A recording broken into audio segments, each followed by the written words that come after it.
Hello, everyone. Welcome to the Newsbrowse News broadcast. According to the Asahi Shimbun, U.S. and Iranian officials held 21 hours of ceasefire talks from the 11th to the early hours of the 12th, but failed to reach an agreement. What was initially expected to be indirect mediation by Pakistan evolved into face-to-face, high-level discussions between officials from the U.S. and Iran, the first such meeting since the 1979 Iranian Revolution. The talks progressed to the point of exchanging written arguments, yet a consensus could not be found. Iran's foreign ministry spokesperson stated that while understanding was reached on many points, there were significant disagreements on 2 or 3 important points. These critical points certainly include Iran's nuclear development program and the demand for the opening of the Strait of Hormuz, with the U.S. side's core objectives not being accepted.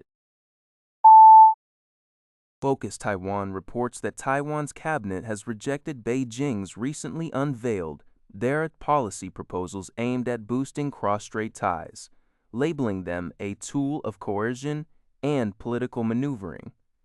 Cabinet spokesperson Michelle Lee stated that many of the measures, which include resuming individual travel and facilitating agricultural product entry, were previously suspended by Beijing for unfounded reasons, causing significant harm to Taiwan's industries. Lee emphasized that genuine cross-strait exchanges must adhere to principles of equality and dignity, adding that the government will conduct risk assessments. The Mainland Affairs Council further accused Beijing of attempting to sideline Taiwan's democratically elected government and impose a one-China framework. Meanwhile, reactions from Taiwan's opposition have been mixed. KMT Vice Chairperson Cheng Yung-kung welcomed the measures as a sign of goodwill and beneficial to Taiwan. However, KMT legislator Ko Chi-en expressed cautious optimism, hoping for long-term implementation unaffected by political factors, particularly concerning potential benefits for Kaohsiung's industries. Kinmen's independent deputy county magistrate Li Wen-liang urged the central government to consider local needs regarding proposals like using Ximen's airport given frequent fog disruptions to Kinmen flights.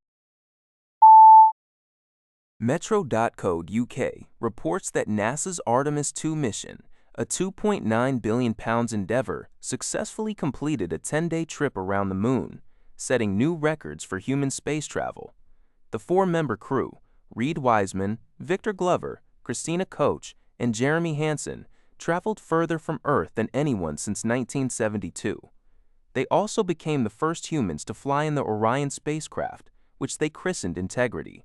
The mission launched on April 1st from Florida, went around the moon's far side on April 6th, and splashed down in the Pacific Ocean off San Diego on April 10th.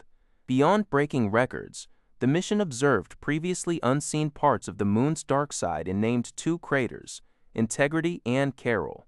The historic journey aims to revitalize passion for space travel, with future Artemis missions planned for next year and a lunar landing targeted for 2028.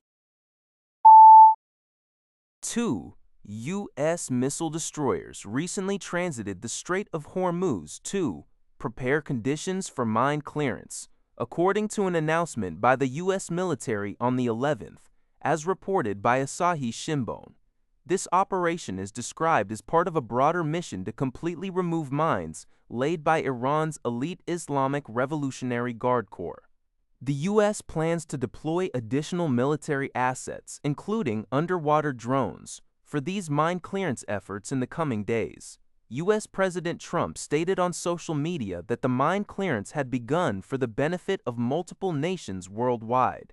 During the destroyer's passage from the Gulf of Oman into the Strait of Hormuz, U.S. officials informed the New York Times that a reconnaissance drone approached one vessel and was subsequently destroyed.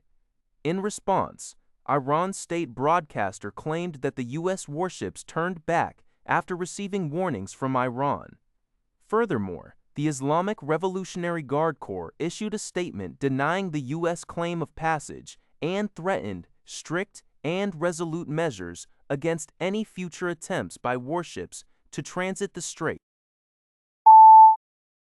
NHK reports that China has announced a package of economic incentives for Taiwan following a recent visit by Cheng Li-woon, the leader of Taiwan's largest opposition party, the Kuomintang, KMT. The Taiwan Affairs Office of China's State Council unveiled a 10-point plan on Sunday, emphasizing its goal to promote exchange and cooperation with Taiwan. Key measures include increasing imports of Taiwan's farm and fishery products, assisting Taiwan's small and medium-sized enterprises in expanding their business in China, and fast-tracking the full resumption of regular direct flights across the Taiwan Strait.